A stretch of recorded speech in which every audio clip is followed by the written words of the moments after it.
It's an academic and applied discipline that involves the scientific study of mental functions and behaviors. Or to put it more simply, today we're gonna talk about your mind. This is psychology. How many friends can you have? Or more specifically, is there a limit to the number of people that you can maintain a stable social relationship with? These are relationships where you know who the person is and you know how each person relates to every other person in the group. And no, not Facebook friends. Turns out that there is a limit. Would be pretty awkward if I brought this up otherwise. It's something called Dunbar's number, and the limit is 150 people. Ever wondered why?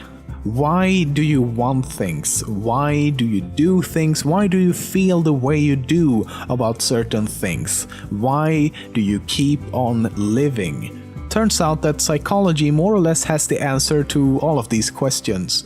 Enter the world of dopamine. Dopamine was discovered in Sweden in 1958 and is created in various parts of our brains. It's critical in all sorts of brain functions such as thinking, moving, sleeping, mood, attention, motivation, seeking, and reward. Basically, in its simplest form, dopamine is a want system. It is what keeps us motivated to move through the world, learn, and survive. Research on rats, for example, show that if you destroy dopamine neurons, rats can still walk, chew, and swallow, but will starve to death even when food is right next to them. They have basically lost all desire to eat.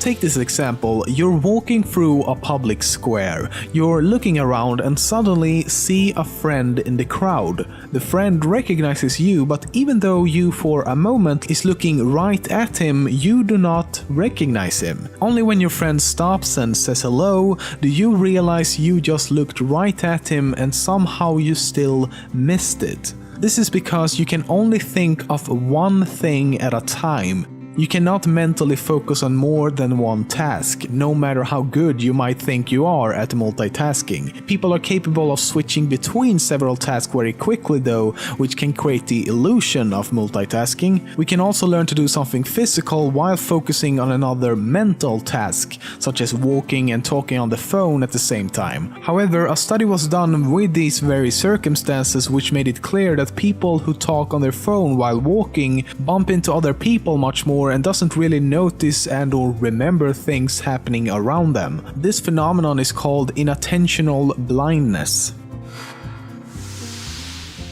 If I asked you to draw an object, any object at all, what perspective would you draw that object in? From above, from the side, from below? Turns out that most people would end up drawing it like this, at a somewhat tilted angle as if you were slightly above the object looking down. It's called the canonical perspective. The interesting thing is that it seems to apply to almost everything, even objects you wouldn't normally see in this top-down type of perspective, such as a truck or a horse. And when you take a photograph, you're also most likely to take it from this perspective, no matter if you're aware of it or not. We can't really explain why this is exactly, it seems people just like and prefer to view things this way.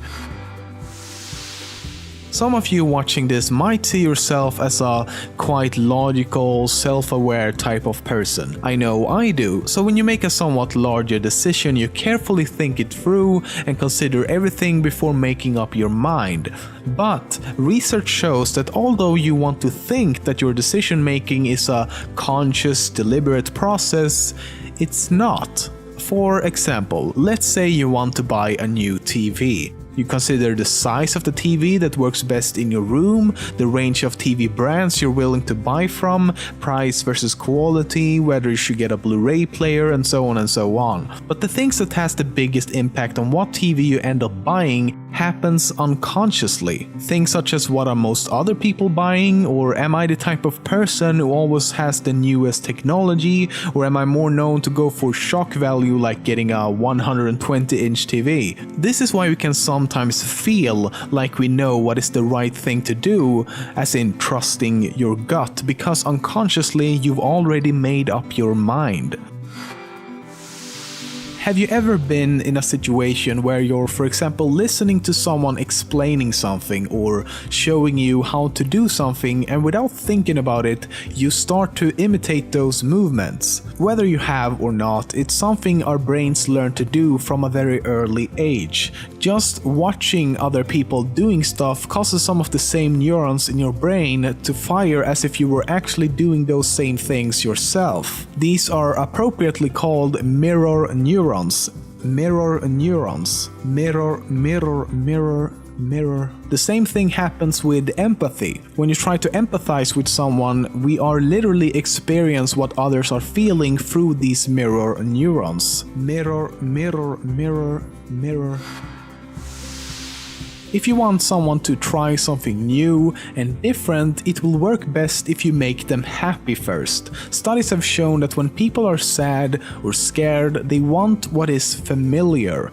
But when we're happy, we're much more likely to try something new and are not as concerned of what is and isn't familiar. This ties in with the fact that when we're sad or scared, we feel much more vulnerable compared to when we're happy, and thus you might feel that you need to protect yourself, even if that new thing you're scared of is a new type of cereal.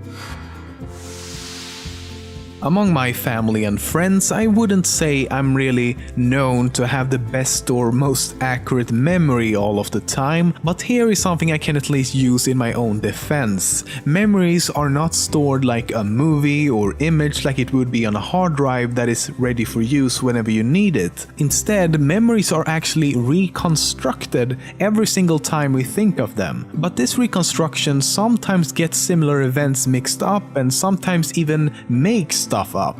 For example, imagine this: if you spend time with the same friend at school almost every day, when you remember something from a day where he wasn't actually there, the reconstructed memory might think he was because he usually is. To you, that memory makes total sense and it will seem just as real as the original event. So in a sense, your brain reconstructs the memory you're trying to remember in the way it thinks would be most logical, but not necessarily the most accurate. This is why the testimony of eyewitnesses at crime scenes can many times differ greatly.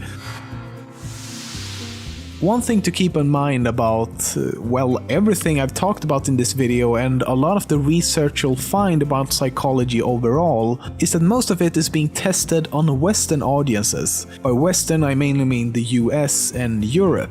Why this matters is because another study showed that the way we think is different depending on what culture we come from. It showed, for example, that when presenting different images to people around the world, people from Asia focused on the surroundings and the things in the backgrounds, while people from the West focused on the main or dominant foreground object. And looking at the brain patterns while performing several of these tests revealed that our way of thinking is very different in many ways. The point is that the study revealed that not only are our cultures different, but because of our culture we also think differently.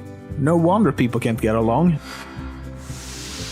For those of you who's watched my Top 10 Facts series for some time now, might have noticed a certain structure of how I present my content. I usually, but not always, begin with a fact that is short and just basic. The facts in the middle are somewhat random, and then I end the video with what I think will be most fascinating or the most complex. And there's actually a reason why I do this, and it's something called progressive disclosure. This is a fancy term that is used in the field of psychology to refer to providing information in increasing chunks of size and complexity. We can only process a small amount of information at a time, and thus we actually prefer when, for example, text is divided into paragraphs compared to just a wall of text.